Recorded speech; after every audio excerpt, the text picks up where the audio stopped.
one of the practices that I have seen that works really well is not only focusing on the sprint goals. So let's imagine that these numbers are each of your sprint goals, but rather also thinking on the bigger objective, right? I have seen that this technique of the OKRs that I'm sure that most of you have already heard about. The OKRs are really a good technique to bring strategy down to the day-to-day tasks or developments or chores of our teams, right? So I think that the OKRs and Scrum work really well together.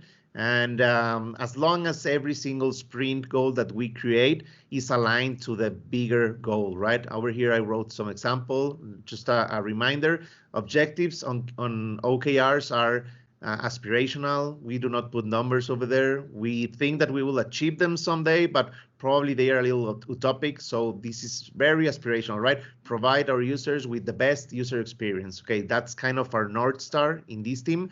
And then a key result, probably two examples would be over here, the 1 and the 2, like increase our apps rating in the Play Store from 4 to 5 stars, right? And then if we have this very clear goal and key result in our minds, then whenever we talk to our product owners, or if we're the product owners of the squad, we should be able to create sprint goals very related or